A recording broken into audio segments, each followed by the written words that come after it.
never get tired of watching that sunrise, especially because this climb changed somehow to take on a deeper meaning and purpose, which I realized once I got to the top. Hi everyone. In this video, we will be bringing you to the summit of Mount Pulag, and we'll do it by hiking up the Akiki Trail, which is the difficult route and thereby dubbed as the Killer Trail. Now, having climbed the Akiki Trail once in 2020, I had thought this trail and I were already friends, or at least acquaintances, but the Akiki Trail said, no, not so fast. Stay till the end of the video if you'd like to hear thoughts and ideas, or perhaps a few considerations that we've come to learn from hiking the Akiki Trail twice.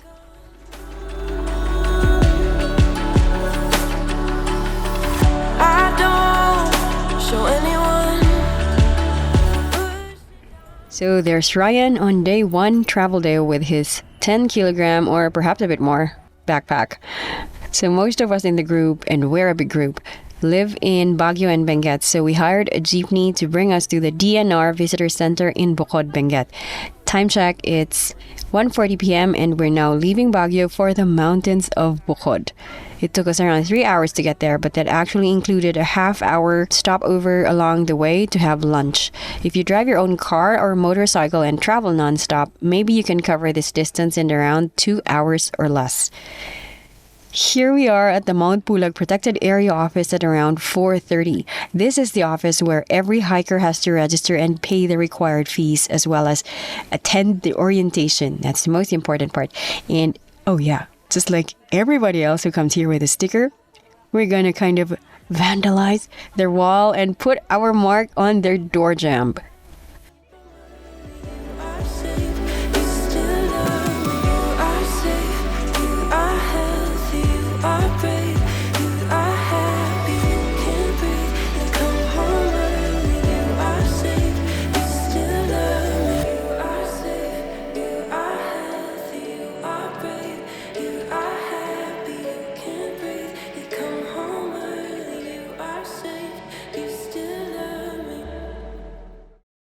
So off we went to orientation, which I thoroughly enjoyed, I must say. First, we went through the usual film viewing where I could only envy the collection of stunning footage of Mount Pulag, especially the nightscapes. I mean those long exposure videos that tracked the movement of the stars in the night sky. The star trails, I think they call them. How I wish I could stay a few nights and attempt to do the same. Oh, but anyway, back to the orientation itself. First, the basic and most common sense ones. Number 1, take your trash with you. Don't leave it on the mountain. Whatever you pack in, you have to pack out. So, don't call yourself a nature lover if you don't want to take responsibility for your trash. Next, don't bring liquor, illegal drugs, or similar substances. Also self-explanatory. And another one, please don't do anything that may offend locals or the mountain spirits, such as running around naked or destroying any part of the mountain. If you do anything that the village elders would judge to be offensive to the gods, your penalty could include butchering a pig or 2, according to local customs or beliefs. Of course, I had no intentions of running around naked, but that one really made me sit up and take notice.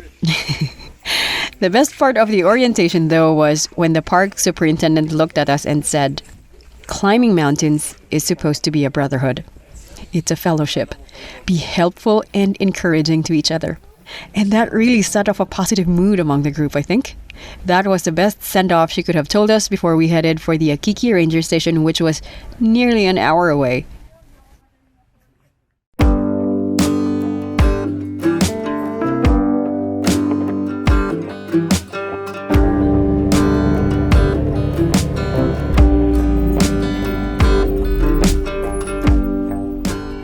One thing that's not mentioned or shown enough, and which surprised me the first time we came here, is how far the Akiki Ranger Station is from the DNR protected area where we had to register. So it's 21 kilometers away.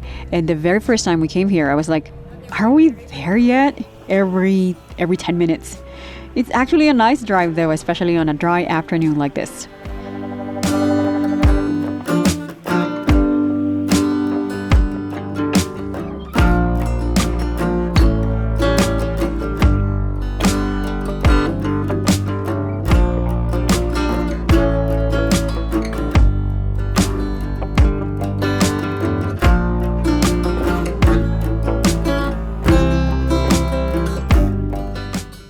And we're finally here.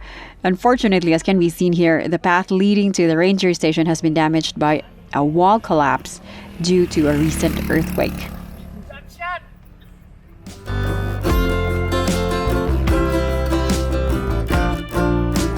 It's time to get all of our stuff down from the jeepney. It had been a lovely day so far, but our luck was about to run out. As soon as we'd brought down all our luggage, it started raining and raining in buckets.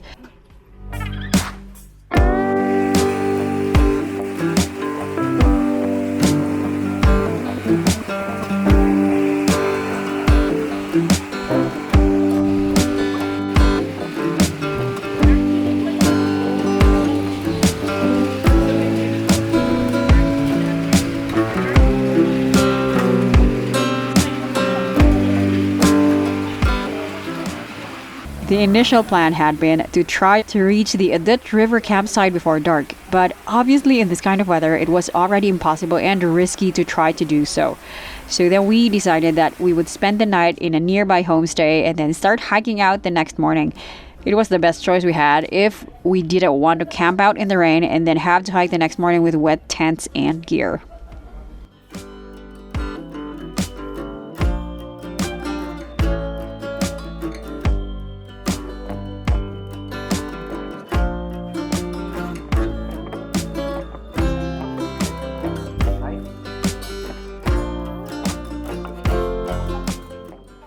Dinner was pork and beans with kiniing or benguet style smoked pork.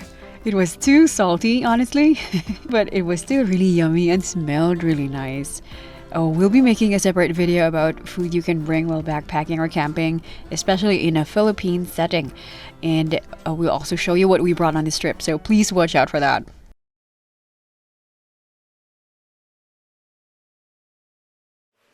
We set the alarm for 3 a.m., but I desperately tried to steal a bit more time in bed because we weren't able to get any sleep. Despite the heavy rain in the evening, the night had been quite warm, which made it hard to sleep. It was tough because this was gonna be the hardest day of the hike, and we needed all the energy we could muster. But anyway, we had a quick breakfast and we were all ready to check out by 5:30 a.m. Oh, and there's Ken, yawning.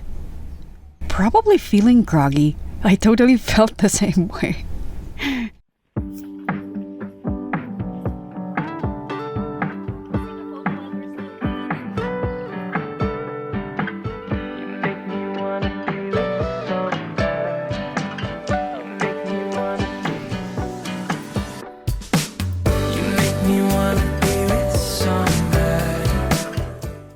If that looks like the start of the hike, no it's not, but it's certainly a nice warm-up.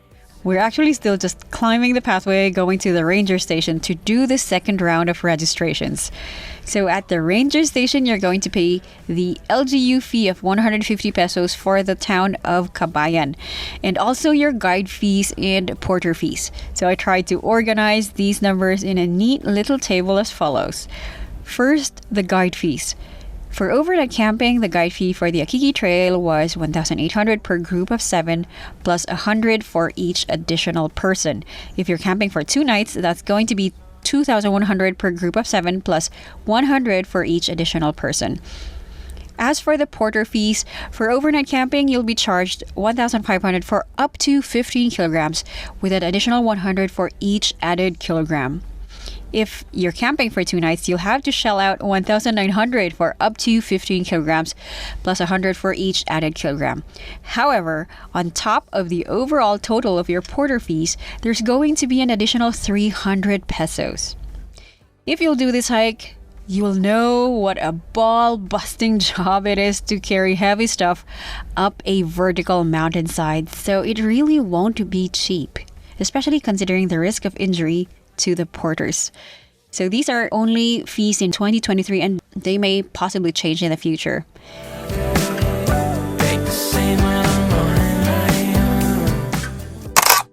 Ah, there we were, all clean and bright and happy, as Atelan was just saying a little while ago.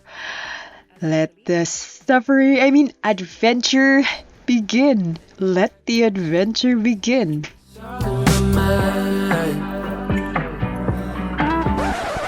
Or maybe not. 1 minute into the hike, I get my trekking pole and destroy it immediately. I tugged too hard and pulled it out of its socket. And no matter what we did, it was not retracting nor extending. I've talked about my Hercules hands before in a previous vlog. Anyway, Ryan had to give me his trekking pole instead.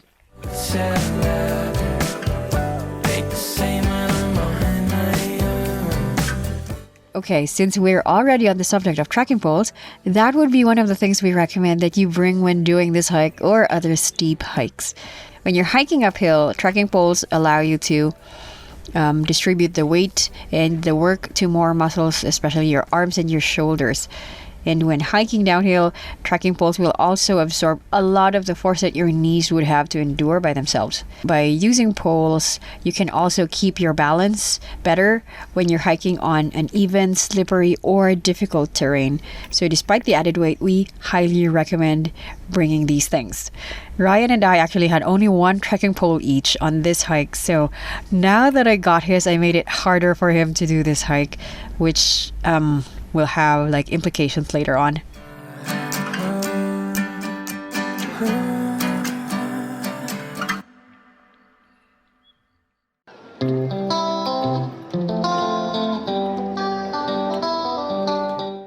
So that road we just hiked on is the only segment of road on this hike. It used to be a dirt road 3 years ago, by the way. And once we reached the top of the hill, we will then get on the trail going to the Adet River campsite.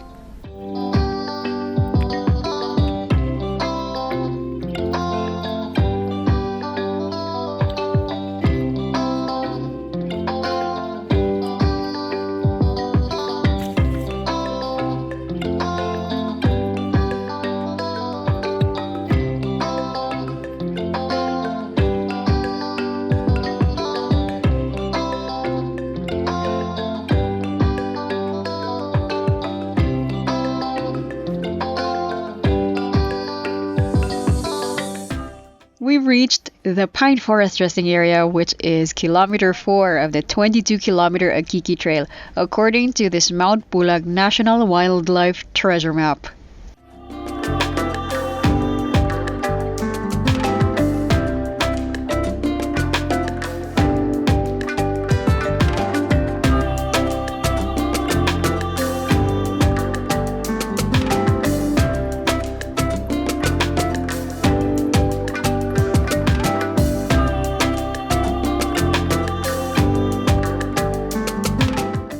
On the way to the river, you'll also be able to view this burial rock where people from earlier times had buried their dead. If you look hard enough, you'll be able to see a few skulls, but it's kind of far from the trail, so it's really hard to get clear shots.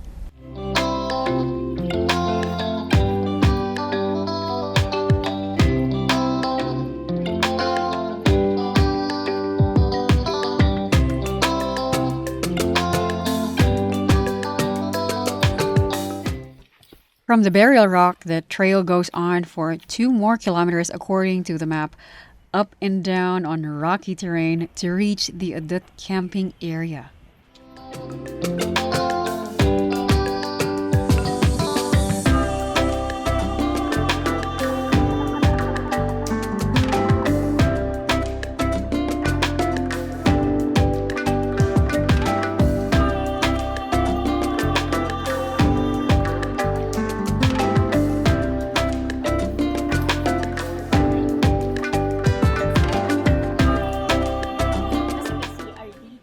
This place is often the campsite for day 1 for those who plan to do 2 nights of camping.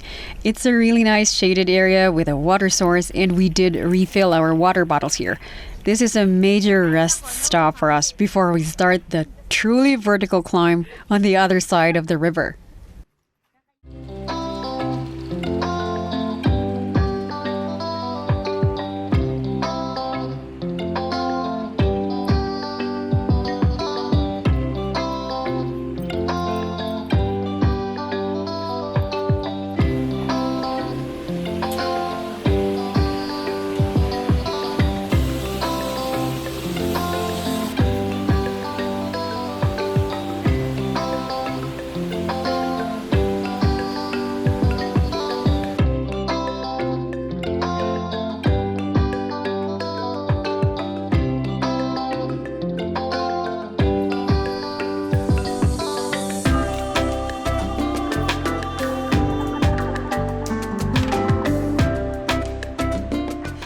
So here we are, walking, crawling, snacking like goats, and then dragging our butts and crawling some more. Well, okay, not all of us were half dead, actually. Some in the group were really strong hikers, like Energizer bunnies.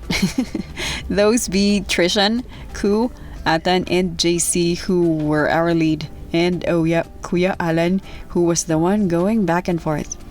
Yeah, you heard that right. Going back and forth between the lead and the ones at the back. So how do we become Kuya Allan? Let's talk about our second tip, which is preparation. So Akiki or any similar type trail will require that you pay the price physically, but you'd better do it in advance.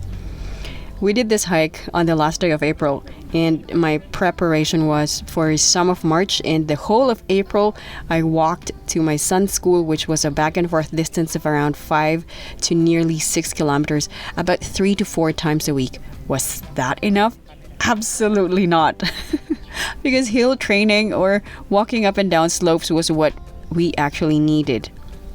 Oh, by the way, Ryan left me to do that by myself. Yes, Ryan, I'm ratting you out. So it was no surprise that at this point he was already having major muscle cramps on his calves and his thighs. I had to give him back his trekking pole because he needed it more. But I can hear you thinking, this is our second time on the Akiki Trail, right? Why then were we not prepared enough? Okay, let me just say we were in better shape the first time around, and this time we got really cocky. We overestimated ourselves. We took for granted the fact that we were a few years older than the last time, and especially that we were physically inactive for most of the pandemic. Those things really mattered so much, believe it or not. The thing is, when we got our medical certificates, the doctor tried to give us a gentle warning. He said, you know, when you're in your 20s and early 30s, you can do pretty much anything. But as you get even older, you gotta be more cautious. And at the time, I had nodded vigorously in agreement, but I did not know how true his words were until we were crawling on the trail. So this brings me back to the point I was trying to make earlier about preparation. Try as much as you can to do slopes or hills or even the longest flight of stairs that you can find. Do that every day. Ideally, carrying a heavy backpack. Be truly physically active months before the climb. Like I mentioned, Kuya Allan is probably active every day of the year. And so he can totally slay this trail. Take care of your nutrition and have a good enough sleep routine. That's the price you have to pay if you want to enjoy the climb, or at the very least not suffer so much on the Akiki Trail.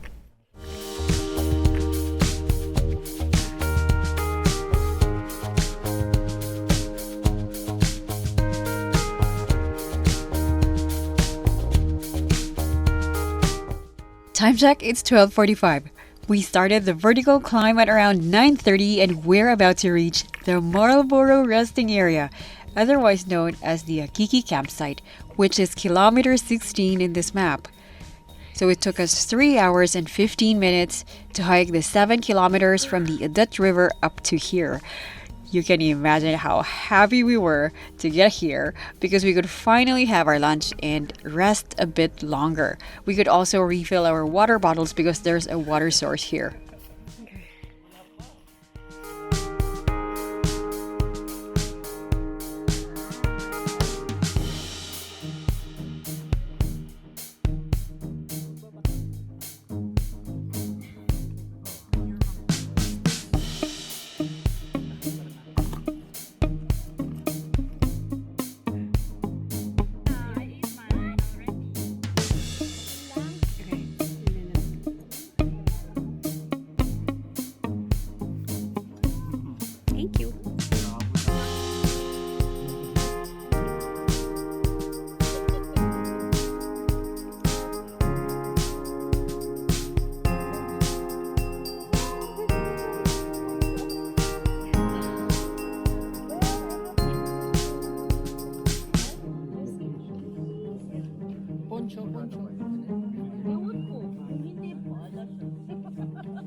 We spent about an hour and 20 minutes at this rest stop. After having lunch, refilling our water containers, and repacking our bags, we had a bit of time to roll around in the grass, but just a little bit. Like we could have stayed 2 hours more if only we didn't have a schedule to catch. Oh, this campsite also has an outhouse or a toilet. Pee before you go, or more importantly, do that other business so you don't have to do it in the bushes. We just went to pee before putting on our backpacks once more to face that endless wall of a mountain. And the sky was not looking so good by this time, so we had our raincoats prepared just in case.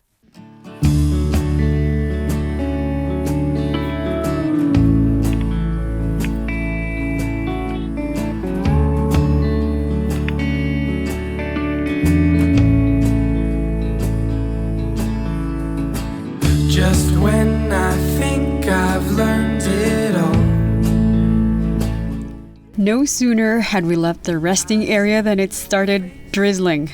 It's not very visible in this video, but that grass is already damp.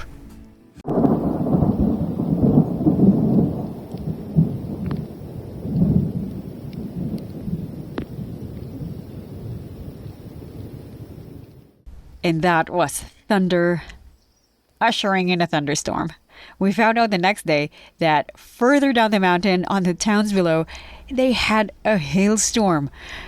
Higher up here, we only had rain, and that of course was terrible, but thank goodness it wasn't a hailstorm. What a disaster that would have been for us.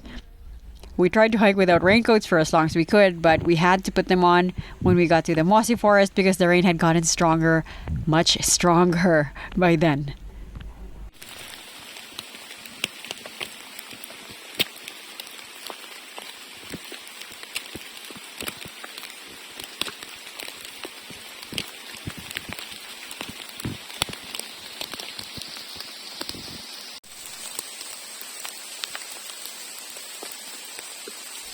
The trail through the Mossy forest covers around 3 kilometers. I had really hoped to take more pictures here, but the rain said no, and I even had to keep my main camera in my backpack. Anyway, here we are at the emergency campsite where we camped the first time we were here. This is around kilometer 19 of the trail. Everything is soaking wet now, and there are puddles on the ground. I can't imagine setting up camp here if conditions are like this.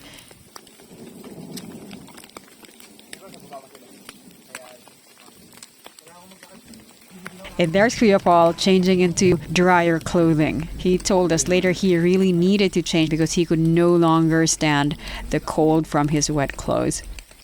Oh, if there was anything good to come out of the rain, it was that Ryan's cramps had surprisingly stopped, so we were able to slowly but steadily hike our way through the Mossy forest.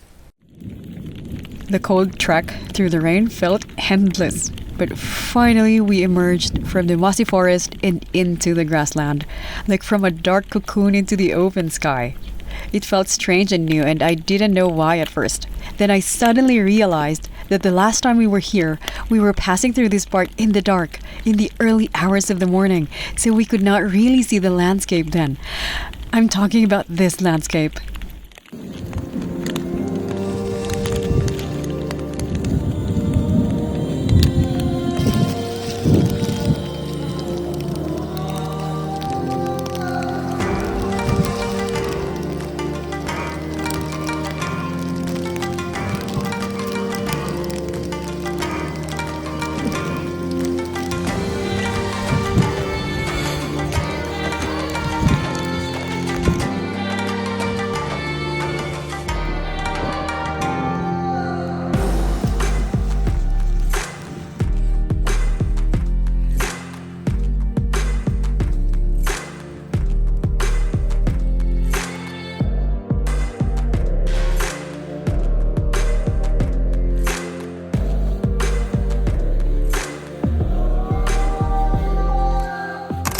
From this point, you can look back to where you came from, and you'll see where the Mossy forest ends and the grassland begins.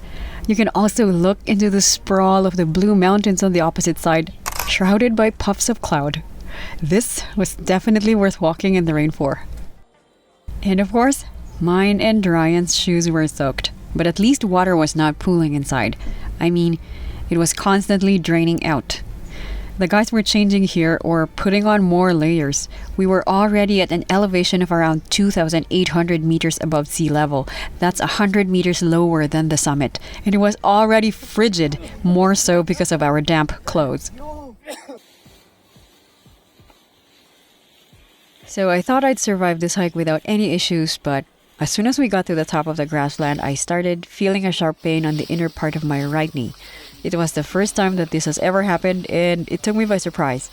Although it shouldn't have. After all, this was already kilometer 20 of a mostly uphill hike. And like I mentioned, I hadn't put in the incline or slope walking that was required for something like this. But anyway, here we are at the settled campsite finally. The relief of finally being able to pitch a tent and rest. I can't explain, so let's pretend. If you're wondering if this place looks as good as it does on camera, I'd say it looks more beautiful when you're actually here. And this was taken on a wet afternoon too. I mean, imagine being here on a dry summer evening. That would be bliss. You can even go and watch the sunset on the summit, which was impossible for us because, well, you know, we were wet, frozen, and all worn out. We were half dead. The ground was squelching water, so we had to find the least squelchy spot to pitch our tents. It was still drizzling, but at last, we had a tent to huddle in. I cannot forget that thing. So I wanted to just curl up inside the tent, but people were making a fuss outside about something. So I dragged myself out of the tent to see what they were talking about. And look at that. The sky finally took pity on us and let the sun brighten the hills above and even gave us a rainbow. When your name shows on my cell screen.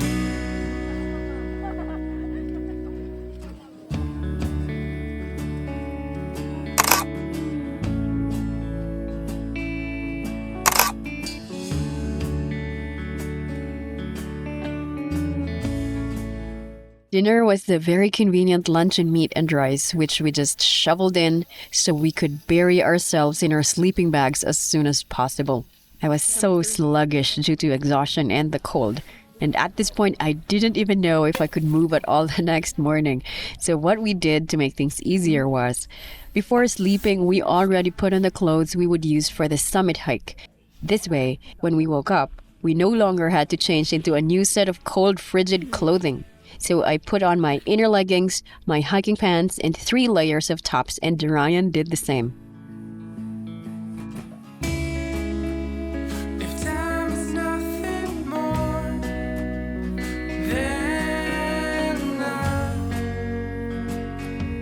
a figment of. And way too soon came the morning, as it always does. Time check, it's 5 a.m., but we've already been awake for more than an hour at this point.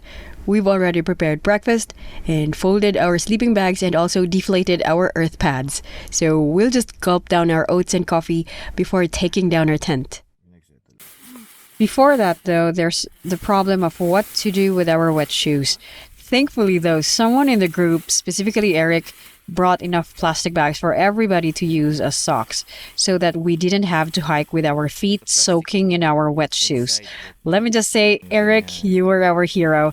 Thank you. So that's another tip right there. Bring plastic bags big enough to use as socks so that even if you get your shoes wet in the rain, you can get some temporary relief if you're able to change into dry socks and then use those plastic bags to insulate your feet from your wet shoes.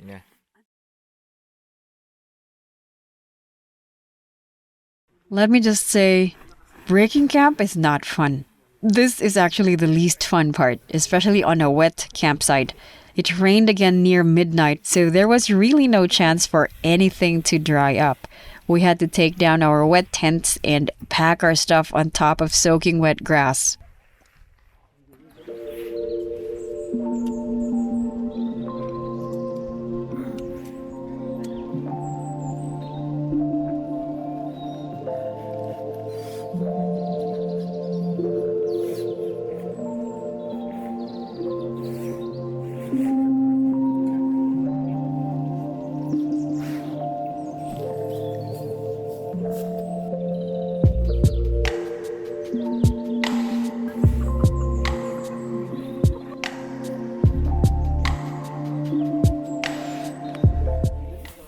So we will pack up everything and then race to the summit to catch the sun. I won't be narrating that part because I think it'll be a more immersive experience for you to just get to the summit with us without my intrusive voice in your head.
So, what do people do at the summit? Oh, lots of things. Besides watching the sun, or taking a dip in the sea of clouds, or getting lost in the fog, maybe you could celebrate newfound friends. People you have taken this journey with and who now have a special bond with you. Perhaps you could also feel more self-love because you did something meaningful for yourself by doing this climb. Or feel self-compassion because you found out that your physical being couldn't do what you thought it could do or what it used to do. Also, while you're here, perhaps you could plead to the skies for something important. After all, this mountain, as the old folks say, is the playground of the gods. There's magic here. And no matter what the skies and the mountains look like when you get here, there's always some experience or some meaning to be found. If nothing else, you could just sit and be still and listen to your own thoughts or the joy happening all around you, and that would still be enough.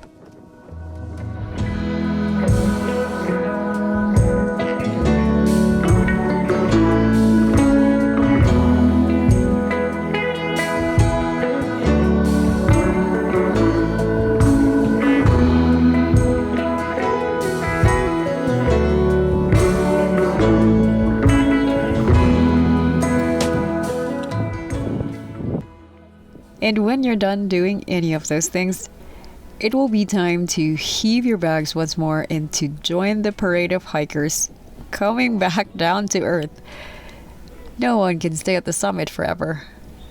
It's meant to be a momentary experience, and it's more meaningful because of this. We all have to get back to the real world, back to work, back to the inconveniences of daily life, and perhaps back to our troubles, great and small. Even so, you were able to come here, and hopefully you leave with the feeling that you were renewed, that you saw something bigger than yourself, and especially that you saw a clearer view of your world, perhaps made better now by having more love to go around.